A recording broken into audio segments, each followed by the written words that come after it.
Most people manifest from their mind. Here, you remember how to manifest from your heart. I am Rish, and this is Reality Unlimited, where we move beyond the matrix of effort and into the flow of who you have always been. You're not here to learn, you're here to remember. You are the creator. Take a deep breath and let's drop it. What if the miracles you're searching for aren't about doing more, but about opening your vessel to receive what's already meant for you? Today's guest, Avigail Tree, is a passionate Kabbalah student who's discovered something most people miss. That's finding your divinity and trusting the divine plan isn't spiritual bypassing, it's the real work. Through her 40-day miracle manifestation workbook, she is helping souls remember how to manifest through spiritual connection and personal transformation, not hustle and force. Welcome, Abigail. Pleasure to have you. Thank you. What a beautiful introduction. I'm honored to be here, Rish. Likewise. So there's so much to discuss today. There's Kabbalah, there's your story, there's manifestation, and we have been connected for a while. So I see like how sincerely you are in this journey of Kabbalah, and I love that aspect, and therefore I wanted to have you here. So before we begin, in 30 seconds, who's Abigail and what does she do? So, is me. So I am a mother, a woman. I love spirituality. I love the creator and just a path of connecting to something deeper and something divine that's inside of us and inside of everyone around us and all over. So really my true passion is helping others to find the joy and the pleasure that comes from life when you see it this way. Love that. So I am very fascinated with your journey. How about we begin from there? Yeah. So I was raised religious Mormon. Are you familiar with this religion? Yeah. So it was a very, very nice upbringing. There was a lot of purity and love and family values. And I was really happy in that upbringing. There was some things I didn't really vibe with, but eventually I realized it limited my connection to God. When I started diving into like wanting more fulfillment and depth out of life, there was really limits to what I could find in the church. You know, when you look at most religions, how they teach about heaven and hell and judgment, and it just like, this doesn't make sense. Like, I couldn't vibe with a God that had this plan that was like, it just didn't make sense. It didn't seem fair. So I was a few years into my marriage. I had married a lovely Mormon man and we were raising our kids in the church. I got married when I was 22. And so I was 24, so I'm 36 now. So whatever year that was. And we had 2 children and life was going how I always wanted it to. I wanted to raise my kids in the church. We had comfortable means, good community, like it was good. But internally, I was not happy. I was not fulfilled and I needed to know more. I started to get exposed to people with different belief systems and really like my faith in the Mormon religion just really started to crack and crumble. And I just decided I don't believe it. It didn't work. So I told my husband this, and that was very challenging. So for 6 to 8 more years, I'm not sure the exact window, we tried to make our marriage work where he was very much in the church and I wasn't. And, you know, we tried, but it didn't work. So towards the end of our marriage, I got really into studying different spiritualities. I got into plant medicines and like this whole new world. And it really started to open me up and explore like a whole different universe that I had never known of. And very quickly, it made me realize that I shouldn't be married to this person. It wasn't aligned. And so we got divorced. After we got divorced is when I saw so many opportunities open to me. I was like, okay, this is as scary and as hard as it was. I thought, this is my chance. Like, I'm starting from zero. Like, let's make it a good one. So I would pray and meditate and work on manifesting something really deep. I kept saying I wanted community and I wanted a spiritual path that was like aligned to me. And I just wanted so much out of life. And I would just, for a month, I would just meditate and have these visions of this life I envisioned and depth and people I could. And when was this? Yeah. So this was 4 years ago that I got divorced. We were married for 10. And then 4 years ago, this started to happen. And it was exciting though. As scary as I have to say, there was like times where I thought I was gonna die. Like I was so sad and scared. It was also like the time where I was like, I could finally have hope for the future, you know? Hmm. And I really wanted, the biggest thing was to have people around me that I could talk to openly about things like this. I did not have that at all. Everyone in my community and my friend circle, they were religious Mormon people. And so unless I was talking about the church or, being a mom, I couldn't really go anywhere else. And it was very, very frustrating. And I felt very alone. So it was in that time, I think about a month of this. Like, honestly, I think all I did was pray, meditate, like manifest this. My friend texted me and she said, "Oh my gosh, have you heard of Kabbalah?" And I was like, "I have no idea what Kabbalah is." And so she sent me a link to a Kabbalah class and I was just hooked. I was like, "Oh my gosh, this resonates so much." I like just binged it for like 3 months, was just like Kabbalah, all I could get. And yeah, I mean, there's a whole path after that, but that's how it started. And that was around 4 years ago Yeah. in the Kabbalah. Yeah. Was there any spiritual awakening or kind of series of spiritual awakenings that you had which took you on this path of like, not this, but this, or this is not my truth, but I'll find my truth? Yeah. There was definitely like three, I would say there's probably three big ones and then probably a little bunch of little things in between. There was one moment when I was married, those few years in, when I started to look at the church with questions rather than I was always just really faithfully like, this is true no matter what, even if I have questions, it's just whatever I'll understand in heaven, it doesn't matter.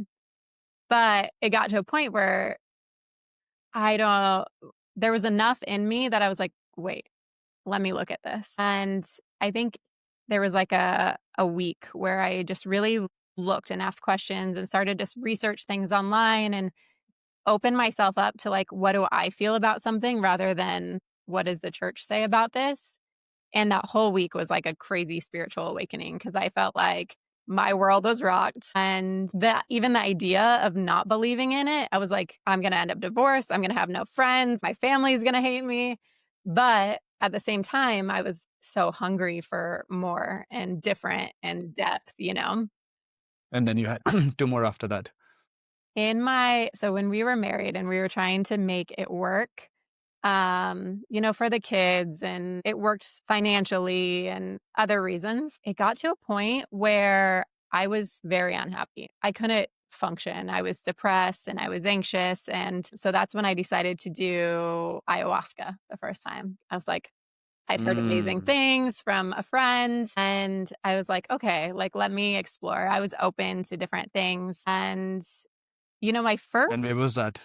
that was in Los Angeles, I did, and that was with the shaman that was from Peru that I told you about, and I had Right. sat with him many times after that. But the first time, actually, I didn't fully. Is your audience familiar? Like, is this part of the conversation? Mm-hmm. Yeah, yeah, yeah. Okay, so either you'll know or you won't know, I guess. So the first ceremony I sat in, I didn't have the full experience where you're seeing different things or experiencing memories or knowing what's really happening on an energetic level. But there was definitely energy moving and shifting, and I was having emotional responses. And after that first ceremony, I was sitting with ayahuasca. I went home. I didn't know what was going to happen. But right away, I could not even be around my husband. Like, I would have panic attacks the Mm. moment I was with Wow. him. And I had to just separate from him, like, I would go to hotels or he would leave, I physically couldn't be around him. And everyone around me, my husband and my family, they all think like, "Oh, ayahuasca ruined her and made her crazy?" But me, I was like, "No, I just can't. Like it's just not right." And then it was in that time where I was just so sensitive to like, this is bad for me, this is good for me. And it opened me up to like such a different level of living where I was really experiencing truth, not from what I told myself in my eyes, but just sensing things. Me to so much spirituality, like just experiencing in Kabbalah, we call it the 99% reality versus the Hmm. 1% reality is what you see. The 99% is like all the energy happening and what's really happening. The invisible world. Yeah. Before we dive into Kabbalah, about the plant medicine journey, because a lot of people have not accessed it, and until you experience it, you have no idea what's going on. No idea. What is it about? You cannot even imagine. It's like spiritual awakening. Like everyone's experience is different. You can just share what happened for you, and then people get what they need to get. Yeah. So, for you, and for the sake of clarity, what really happened? Do you think? Like, did you shift timeline? Was there some decision you took during the medicine ceremony with the Mhm. plant teacher? What was it that happened, you think? My intention going in was I don't care what happens, but I want to do what's right for me. I very much knew that there was a possibility it might lead me to getting divorced, or maybe it would make it so I could heal things and make it work with my husband. I did not care. I was like, Mm. whatever it is, I just like want to do what's right for me. And I don't know, because honestly, there was other ceremonies where I had more visuals and I kind of could sense what the energy was happening. But in those first ones, I just know afterwards I was so much more in tune to energy and what was right and wrong for me than before. I did not trust any of those feelings. Right. So you don't know consciously, but yeah, I can could tell be the you timeline shift. later, I had other ceremonies where I was more visual and I could sense the energy, and there was definitely other things there that were probably as you speak, I was more aware of, but those first ones, I really just no, I just had to trust that what happened was Interesting. Yeah. And I feel like it doesn't need to be, the visuals and the stars and the galaxies, because you get exactly what you need in those plant medicine. And 100%. probably you released some parts of you, which shifted the timeline for you to be accepting what you were accepting For sure, before. for sure. Thank you for sharing. Yeah. So after that, Kabbalah came for you. So that would be like the 3rd real awakening. Oh, wow. Yeah. Kabbalah definitely is a awakening. I mean, I have to say just the first Kabbalah class I ever took, the way they explained God rocked my world, and it resonated so much truth. That was my main thing with leaving the Mormon faith was I can't vibe with this type of God, one that does the heaven and hell and looks like a man. I don't know, it didn't make sense to me.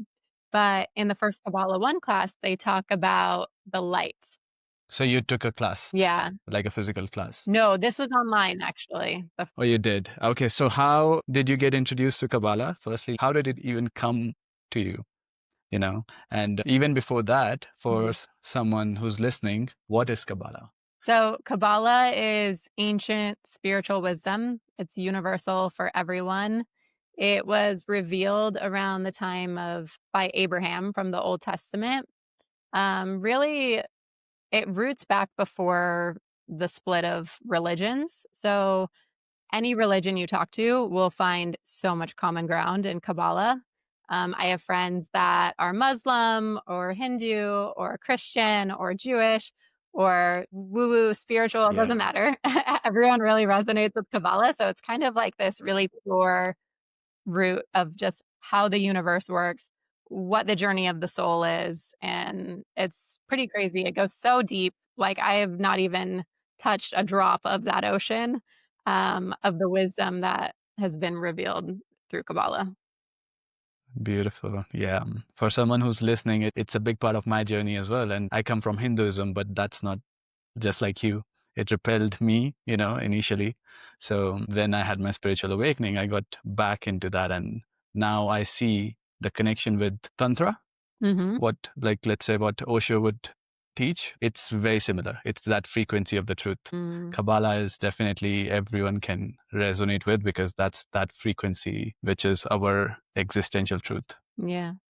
I'll even say, like, I have friends who are religious Mormons. I have a lot of friends that are, and they like Kabbalah, And there might be a couple things they see, like, God a little differently. Like, they love Kabbalah because you can just feel there's, like, truth there. Absolutely. Yeah. Yeah. And that's the beautiful thing I see about Kabbalah because it's this frequency of truth. And all of us who can, especially who are the ones who can feel fully, we know what's true, Mm, what's true for us yeah. at the heart level. So Kabbalah, I've seen relating with so many people and it shifts reality so quick, Mm, once you start diving into this journey. yeah. Yeah. That's what I love too, like, that you called it a journey. Because if I was gonna tell anyone what Kabbalah is, it is wisdom, but wisdom for the sake of learning and curiosity really doesn't do much good. It's really a journey of Of transforming. remembrance. Yeah, exactly. One of the most beautiful teachings in Kabbalah, actually, when you said remembrance, is before the creation of any of this was actually the creator created a force called teshuvah, which is the force Mm. of fixing. So before Mm. any of us, the world, any of it was created, the creator created a force that would fix. So knowing that we would go through a process of not knowing who we are as sparks of the creator, before anything, there was a force that would help us to remember who we are. And that force is always trying to help us remember. It's really beautiful. And that's why we are always in this journey of going back to wholeness. So, how did Kabbalah come into your life? Oh my goodness. So I mean, one thing they say is you don't choose Kabbalah, Kabbalah chooses you. And I think with anything in life, like I can tell you the story of, that time when I was praying and manifesting for a path. And then my friend told me about it. But honestly, I think like our souls just have a journey and they have a plan and they have a purpose. And if you have the merit for something so beautiful like Kabbalah or whatever your path is, whatever your blessed spiritual Mm. teaching and path is, if it comes to your life, honestly, I feel like it's brought to me and it's way more divine than me like seeking it. Because your container was ready, you would say? Yeah, I mean, I was very, very hungry for authenticity and depth and connection to something much deeper than I had experienced. So, in the physical, how did it come in your life? So it was actually interesting because I had been studying manifestation and I was doing this program called To Be Magnetic. Have you heard of it? Oh, this girl in the United States, she has this program and it's all around manifesting. And the core root of it is really like healing in order to manifest. So it's very similar to how Kabbalah teaches. To manifest, you need to heal and you need to align with what you want to manifest. And it was very intriguing to me and I liked it. And I still actually continue to work with this type of teaching through this program. But I had talked to my friend about it and I was telling her about different manifestation and different things and just speaking more my truth and stuff to her. And then one day after I had been praying and searching and meditating for my path and community and depth, she texted me and she said, "I didn't know you took Kabbalah." And I said, "I have no idea what Kabbalah is. What are you talking about?" And she said, "Yeah, yeah, yeah. Like everything you were telling me about, like I'm learning in this Kabbalah class." And Mm. I didn't know what Kabbalah was, but I said, "Okay, well, if I was talking about the same thing, then you better send it to me or let me know. I want to try it out." And so she sent me, at the time, it was a free introductory Kabbalah course online. And What's the website? Do you want to so share? they don't have it anymore, actually, Okay, but I can recommend a couple really good ones. sure. There is Your Infinite Soul. That's by David by Guillaume. David Guillaume. And then the Kabbalah Center actually has a really amazing masterclass website that has several masterclasses on it. And I believe it's just Kabbalah.com. We can Hmm. fact check that one. It's a Kabbalah Center, right? Kabbalah Center is where I study and kind of my community. And I study from other people too, but they really do a great job at making Kabbalah very organized and a path that you can really follow and grow on. Okay. Yeah, thanks for sharing. Yeah. Yeah, I love David Guillaume. That's been my introduction to Kabbalah. He shares it in a way that we can all understand and we can all relate to. He was my first Kabbalah teacher, for years. Was he? Yeah, he was so great. I love him. I still follow him and love him. There's some amazing rabbis on Instagram too that teach Kabbalah in a really cool way. So that's been your introduction. And how has it changed your outlook of life? In how many ways, and what you used to have as your mindset, and now what do you think of life? It's changed my life in every way, but I have to say one of the biggest things is before I really felt broken.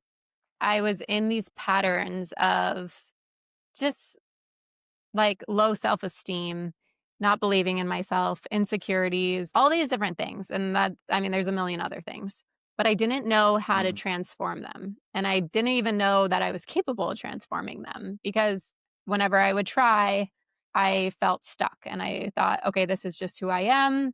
And I didn't like it. So, what Kabbalah gave me was tools to transform. And so I started applying these tools. One of the first things you learn about is restriction. Whenever you feel activated, like your ego feels triggered, either you're afraid or angry or scared, any quality where you feel out of control or like your body just needs something and you're in lack, this is when you want to practice restriction. You don't act on those impulses. You pause and you like breathe. And in these moments is when you can transform. And really, until you get Mm. in these moments, you really don't have the possibility to transform. So it really Right. changed my outlook to see, like, okay, every time in life I get triggered or feel out of control, this is my chance to transform. Before I was doing it the opposite. I would just give in to these impulses. If I was angry or sad, I would give in to them. And then when I was feeling good, I'd say, oh, I want to transform. But that wasn't working. So Mm. when I learned even just this one thing, I saw how quickly I could start to change because I was weakening my body's impulse, my body consciousness, and I was strengthening my soul's consciousness. So most of the people, when they are in the depth of these experiences, they cannot take conscious decisions. How did you manage to shift your perspective while being in these situations? And what would you recommend to someone? Because if, for example, you can say, have certainty in the situations where there's no such certainty. But what is it that really helped you in your life? And what would you recommend to other who has not been on the other side of embodying this wisdom, let's say? As much as I can tell you, like my experience, when you talked about certainty, and that's believing that everything is actually good and happening for you rather than to you or random. Like there's a purpose to everything. And knowing that and believing that and like working with that. For me, when I learned about certainty, like choosing certainty, those times when I feel afraid and I don't feel like things are working for me, I feel like a victim, I'm afraid of the future. I realized for me, when I choose certainty, I don't feel certain. I don't feel like everything's going to work out for me, but I'm just going to tell myself over and over, this is good. This is good. This is working for me. Like, this is the best thing ever for me. When I come out of those dark places, something expands every time I do this. Like, I'll it just opens up and it's a new reality. And so it's hard though, because unless you experience it, it just sounds like something. So I really took it to the test. Like when I heard about this, choosing certainty, certainty beyond logic, they say, when it doesn't seem logical that everything's going your way. to choose it, you know? So I said, okay, I'm going to just try it. And little by little, every time I'd have anxiety or something would pop up, I'd say, this is good. This is good. I know something's happening in me, like this pain is burning off some old karma, or I don't know, but I know it's good. And then after, again, when it would relieve, I just felt new and bigger and more expansive. So honestly, now it's kind of just like part of my consciousness because I've done it so much and I've seen the impact over time, um, to just keep choosing that. Beautifully said. Do you have any particular instances where choosing certainty shifted your reality in that very moment? The result might have been different very clearly, but you experienced something else. I have some examples, so I'll share with the Oh, viewers as share well. share first. Yeah. I mean, when I started, I love this concept of certainty beyond logic. Mhm. And when I started, since I am already a manifestation coach and I am more in this world of frequency and embodied manifestation. So I was playing around with it like an experiment, and I would see that there's this voice that would come up in situations. For example, there was this blocked road and nobody was going on that side. The policeman was stopping every car, even in front of me. So I went there and I was practicing Kabbalah, just this concept of certainty. And I'm like, okay, I'm going to try certainty. So the policeman came and he's like, actually, you cannot go there. And I'm like, actually, I am. I said in my heart, I'm like, I am going to go. And all those people in front of me, they were going. But the policeman started talking to someone else. I closed my eyes. I'm like, I'm going to go, you know, take care of it, creator. And then he came back to me. He's like, you can go. And it is Oh, just wow. this shift of consciousness. So that's just one of the examples, like how it's just fraction of seconds, reality shifts. And you see part of my soul, like more energy would come in my body Mm. because in that aspect, I have embodied certainty where otherwise I wouldn't. It's so amazing.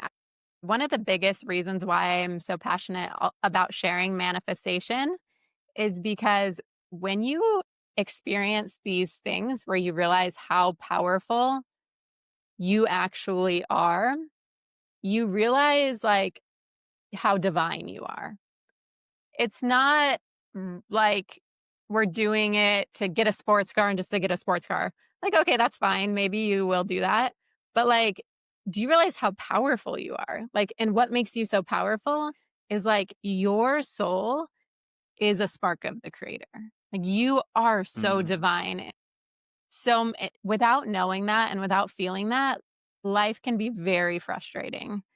And so I think mhm, the more we can connect to our divinity, the more it's even okay when the challenges come, because you realize like, I'm not just this random human being thrown around, washed around. Like I'm a divine soul. And so when challenges come, okay, it's okay. Like I can go through it and it's only making me better and it's only revealing more of my soul. These are mhm, kind of the things you start to realize when you start to manifest and you start to play with mhm, how powerful you are. I can imagine people are saying, okay, so say you want to manifest something and you just have really good consciousness and you believe this is going to happen. And sometimes it does. Sometimes, it's easy to manifest, right? Like the car going down mhm, the lane, or we've all had them. Maybe it's you got a job or whatever it is. The real test comes when that doesn't work, when mhm, you really need a job and you don't get it. Do you still have mhm, certainty or are you still choosing certainty that, it's actually the best thing? Because who knows? And then mhm, why? Maybe you're supposed to start your own business, or maybe you're supposed to have a different job 6 months down the road, or maybe you're supposed to go on this healing journey and not be working. Who knows? But having certainty that whatever the outcome is good and you're going to connect more to your soul or it's going to be for your purpose, that's when the magic will happen. Because if mhm, you are trying to manifest a job and you don't get it and you're like, this is bad, I'm going to be broke, I'm going to be homeless, this is terrible, the world's working against me, that's what you're going to manifest, right? You're going to enter the reality where that's bad. But if you say, okay, Mm-hmm. even though I wanted to manifest a job and it didn't come, it's actually the best thing for me. I don't feel it. I have certainty beyond logic. And then that's when eventually, hopefully sooner than later, there'll be some opening in your clarity or there'll be some direction to guide you on where to go. And it's really like continuing to have that certainty no matter what happens. Mm. Sometimes Yeah, we know what's aligned and we can connect to that vibration and embody it and it'll manifest really quick. But how often do we right. not actually know what's really aligned and we're trying to manifest something and then we got to just surrender at that point, right? And trust that the universe is taking us to the right route. Love it. And what has helped you to embody this truth or to accept it in your life, coming from that Mormon background and into Kabbalah? How did you get to have more trust in your process and be like, even if the situation is not certainty worthy, how am I going to be certain in this situation? You know, it is so hard in those situations. And I think the biggest thing that helps me is to have a consistent practice where I'm connecting to my highest self and to the creator.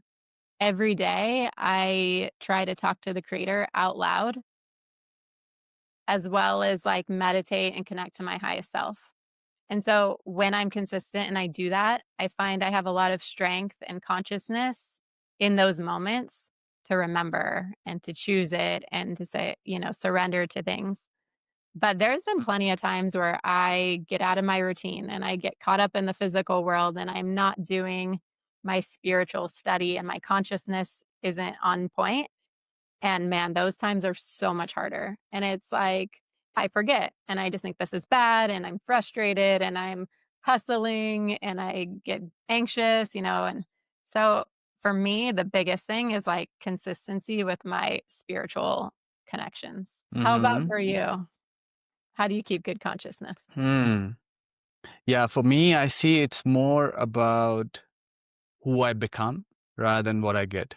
Because getting in the physical is a result of what I'm becoming.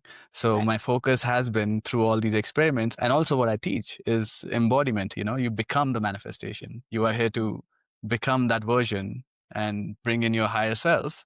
That's your Mhm. highest potential. So that Yeah. manifestations can flow. And that's what Kabbalah teaches. So even though I'm experimenting with these things, let's say Kabbalah, I learned certainty beyond logic. So a very simple example I gave, but also when I was giving it, my mindset is all about what am I becoming? It's not about what he's doing. I don't care. I did it. My focus is I am bringing in that version of me that's 100% certain because you are so much in this energy of I am already that. You don't even care what you receive. Yeah. And that's when you receive it. That's when the life become a series of beautiful effortless manifestations because your dreams are already there for you. Yeah. So for me, it's very much a play of what am I becoming. So I take it inward rather than outward. Yeah. It's funny. I And was maybe after my divorce, I was single for like 3 years. Like I would date random people, but I was like, I really want like a committed partner, right? And so I said, okay, we're gonna manifest this. And so, a lot of my work when I manifest is I see, okay, who am I in this reality? When I'm with a partner, who am I? And then working on mm, being that person. mm, And one thing I did is I decided I'm gonna go on a date and I'm gonna just like be with a soulmate. And I went and I took myself out. We went for my soulmate, like I was by myself physically, but like seriously, I felt my soulmate there. We went for a drive and played music and sang and uh, went on this ski lift. And I was as in love as if my soulmate was right there with me. And it was just a decision like, I am going to feel this now. Like the energy exists before it physically manifests. The energy actually always mm-hmm. exists. It's whether we connect to the energy or not. And then within like a week, I met this lovely man and like deep connection. Now, whether he's my forever soulmate or a soulmate is a different story, but it was so obvious and so clear to me that what you're talking about, it's like just connect to the energy before it can physically manifest. Like we have to stop chasing the physical side and thinking and looking and hunting. It's like just live in it now. Yeah. And I would say it's not, of course, the easiest process because we live in a density, and societies created for us to be conditioned into just seeing the outside. What are you getting out of this process? And if you're not getting it, it's not worthwhile. And that's where all the deconditioning starts. For example, that's the thing that someone, when they connect with the truth, they start to be repelled by all those teachings and the guidance and all the things we learn in the society because they are taking us in the density. And then we are like, no, our truth is more in the light. Yeah. And you feel it too, don't you? Like the lightness or Yeah. the dense, like you feel heavy, you feel drained Mm-hmm. when you're living that way. It's too Mm-hmm. frustrating. Yeah. So would you say that's what was your process as well? Like of feeling this like, okay, this doesn't work, what teachings I've been programmed to believe in, it doesn't work. And my And truth is it's somewhere else. for sure. Like I think painfully for a long time, I didn't trust my body and my intuition to know what's good or bad for me. Little by little from that very time, like leaving the Mormon church to now, I mean, it's night and day of how much I trust my instincts and my intuition. But the more, you trust it, even though the physical results might not be good, you realize over time and seeing the results that it actually ends up better down the road. But I would say more than not, if maybe not all the time, and I'm sure that's spiritually for a reason, that when you choose what's good for you on a soul level, what's aligned, you're going to have physical ramifications. Like there's going to be consequences in the physical world right off the bat. I feel like that's just Mm-hmm. the law of nature. It's going to happen and you have to be okay with it and you have to trust it. Absolutely. Have you noticed that in your life? Like when you shift your energy, the physical follows up with Oh, it? for sure. Even like in Mm. the past year. So I started doing Instagram 1 year ago.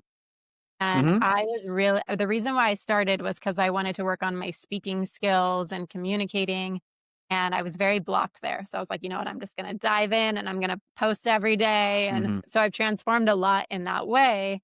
But the way I've seen when I speak up for myself and speak my truth, whether it's one-on-one or online, because of what my soul's correction is, or in Kabbalah we call tikkun, I will Mm-hmm. always get negative feedback right away, whether it's from my family or someone. Like I always get judgment because for Why? me, because for me Mm-hmm. personally, it's my soul's correction and my process to learn not to care and to just do my Uh-huh. no matter what. And then once I started just getting comfortable with it, like, okay, if somebody has a judgy comment or somebody thinks something, it's a good thing, because I Mm. see that the more I'm myself, the more people Wow. come to me and the more people I can help.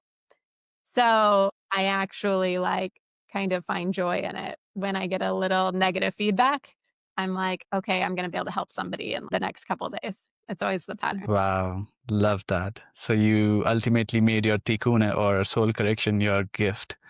And now you are a living example of that. And someone who's listening, I love your videos. It's very authentic. It's very heart centered, and I see how you're sharing your message from that space of authenticity.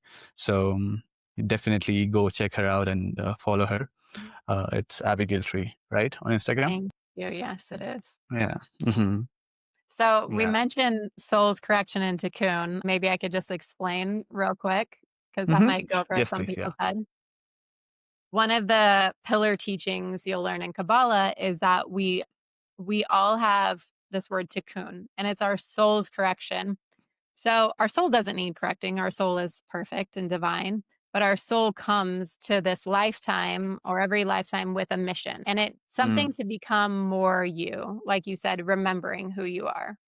And everyone mm, has specific ones geared towards who they are. It's often connected to their astrology, it always is connected to their astrology and different things. But whatever your tendencies are, So if my tendency in that situation was to feel judged or to be insecure about sharing my truth, like, that's okay. I'm going to attract that in because my soul needs to correct that. So maybe I'm drawing it in because I have this insecurity.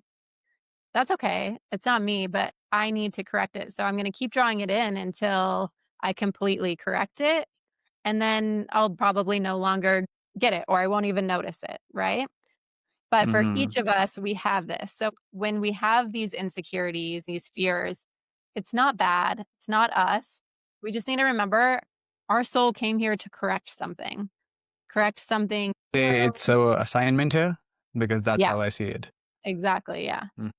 Yeah. And it's way bigger than just us. So I love that Kabbalah gives you the opportunity to not take stuff so personally. Like if you have a challenge or, maybe you're not so smart in a certain area or not so athletic, whatever, it's fine. Like you're an infinite soul. You just came here to do your assignment, your cocoon.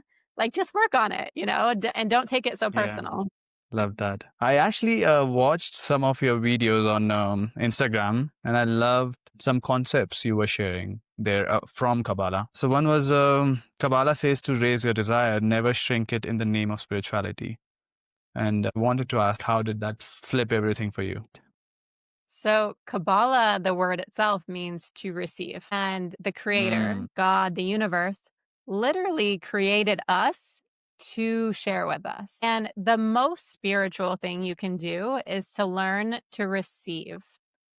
Now, if you want to receive to be greedy, that's going to have a lot of negative consequences to that. But if you want to receive in order to share, to be like the creator, you could literally be a vessel for every blessing in the world, all the money, all the love, whatever your soul wants. Every soul is different in what it wants. But how often do we think wanting something is not spiritual? Like, especially very spiritual people, we often have this cocoon where wanting luxury or money is bad. But actually, the creator wants to share with us more than we want to receive it. So I mm, think a big thing, especially with spiritual minded people, is to unblock our guilt and shame around wanting. There is an important mm. step to make sure it's pure, your desire is pure. Okay, do you want Wow. $1 million to enjoy and it makes the creator happy and also to share? Or do you want it to, to hoard and to retire and never help anyone again? Those are different things you have to Mm, look at, mm. but no limit. I see it as the intention to expand your vessel. Is it expanding you or is it contracting you? Is it coming from the ego or is it coming from the spirit or the heart? Like, and that's the ultimate intention that really matters. And why are you calling in the money? It could be, okay, you want $1 million and you want an amazing car, but is the car there to make others envious, or is it there for your own pleasure so you can really embody or have fun in display of life? Yeah. There are two different intentions. There's a beautiful metaphor they use in Kabbalah a lot is are you a river or a swamp? So when you think Mm, about being a vessel of light or blessings, like God wants to give you money and love and health and all the happiness and all the pleasures, if you hold on to it and keep it for yourself, like a body of water that doesn't have a outlet or an inlet, it becomes dirty and it becomes murky and it's a swamp. so what does it But look like, just to give an image like swamp? How does that person look like? so What are their habits? imagine you want to manifest a soulmate, right? This is probably something like everyone wants. Even if you're in a good relationship, you always want to manifest a deeper soulmate relationship. But what if the creator gives you this relationship? What if the creator gives you the love of your life, so much joy, so much pleasure, but you just stay at home and you just love each other and you don't do anything. You don't go out and share with people. You don't inspire people. You're not growing and creating from your relationship. No matter how good of matches you are, you will become resentful to each other. You will start to get on each other's nerves because the energy is stale, it's not moving, it's not helping the world. By design, we are meant to help the world. We're all part of this together. We're one big soul. So anytime we have a blessing, it has to be in service to humanity. Now, whether that means you're like doing literally, you're have a million plus people connecting to you, or you're helping one person. If you're helping Mm. humanity, you are now sharing your light. You're sharing this blessings that the creator gave you. So you have your soulmate. Okay, what if you're out in the world and you're showing how true love looks, or you're creating something beautiful together, or you're inspiring other young people to have better relations, whatever it is. Now you're serving humanity and you become a river of light into this Mm. world. And the energy can flow and it's clean and it's beautiful. And then it can be endless. So we always want to remember like desire is amazing, but always be a river and not a swamp. So, Rish, do you mind me asking what your exposure to Kabbalah was? How did you find it? Yeah, I got introduced to David Guillaume one day. I came across his video on Instagram, and I was like, "Wow, there's this amazing wisdom." And then I started watching his reels, and I think just in a day or two, I came across him speaking on Mind Valley, which is interesting. And then after a few days, I got directed to his My Infinite Soul, and Mhm. it was like a full body yes. I bought it, and it shifted everything. It was just Mm, like embodying it, and then Infinite Soul 2, and mm. then other two courses as well. So I got all of them very quickly because it was as if a deep remembrance happening. What similarities do you see from the teachings of Kabbalah and Hinduism? Very much. So I have been on the path of yoga. I learned from Sadhguru, and now my 6 years journey with Sadhguru got completed until Samyama. So I feel like he initiated me into that process. And then I have been in the path of Tantra. So Tantra, we have, like you can say, white Tantra, let's say. So it's a teaching which is very much in the frequency of truth. It's how Kabbalah is. Kabbalah is very structured. It's sharing through logical lens. And same with Tantra. I feel they are very much at par with each other. You can feel it. It's a frequency of truth. Mm, Both of them, what they're sharing, it's exactly the same. that's So beautiful. we have different layers to, even Hinduism. There's yoga, there's Bhagavad Gita, there are Vedas, and then there's Tantra. Tantra is the highest teaching we Mm, call. So I mm, see Tantra and Kabbalah on the similar spectrum. And therefore I love it. It's like very quick mm. remembrance. Thank you for asking. Good Would you like question. to share about your 40-day miracle? What is it exactly? Mm. Is it coming from Kabbalah?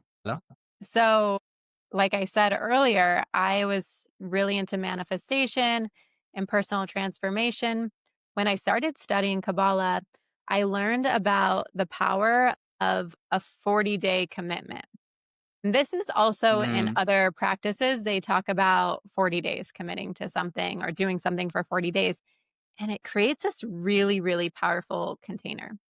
So, in Kabbalah, I started doing this. I started, if I wanted to transform something in myself or shift something, I said, okay, I'm going to focus on this for 40 days.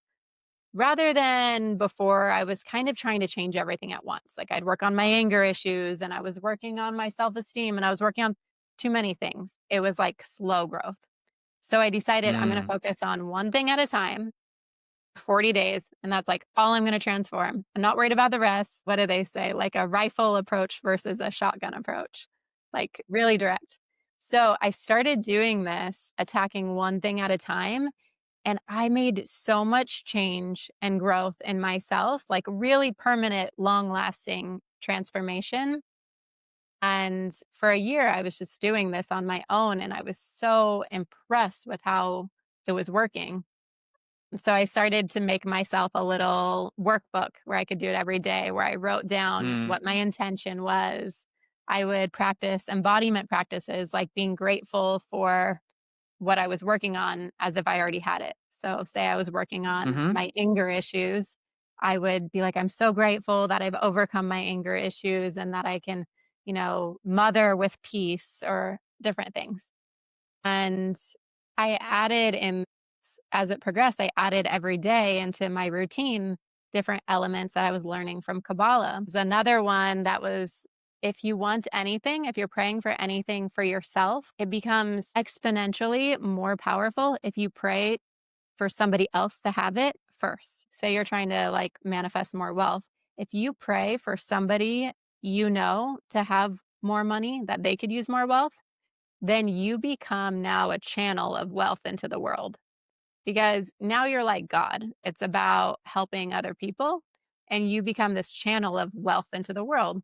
I added this element into my day of like, whatever I'm working on, I'm going to think of somebody else I know that could use it and I'm going to pray for them to have it. And anyways, there's many like parts of my routine throughout this workbook, but I made it and then very organically like I had friends who wanted it, so I made a bound one that I could give to them. Then I Mm. do coaching sessions with people to help them with their confidence and certainty. So they started using it and now I just have it on Amazon for people to use. 40-day manifestation workbook, right? Yeah, it's the 40-day miracle manifestation ritual. So honestly, I tell anyone the workbook helps you to stay committed to the 40 Mm-hmm. days. But if you can commit to something for 40 days, like for sure you're going to see a breakthrough in your life. It may not be Mm. like you're going to get exactly what you want, but you're going to have a really big shift. Right. And shift in terms of who you become or what you get. Mostly who you become. Sometimes it's what you get. Yeah. Uh-huh.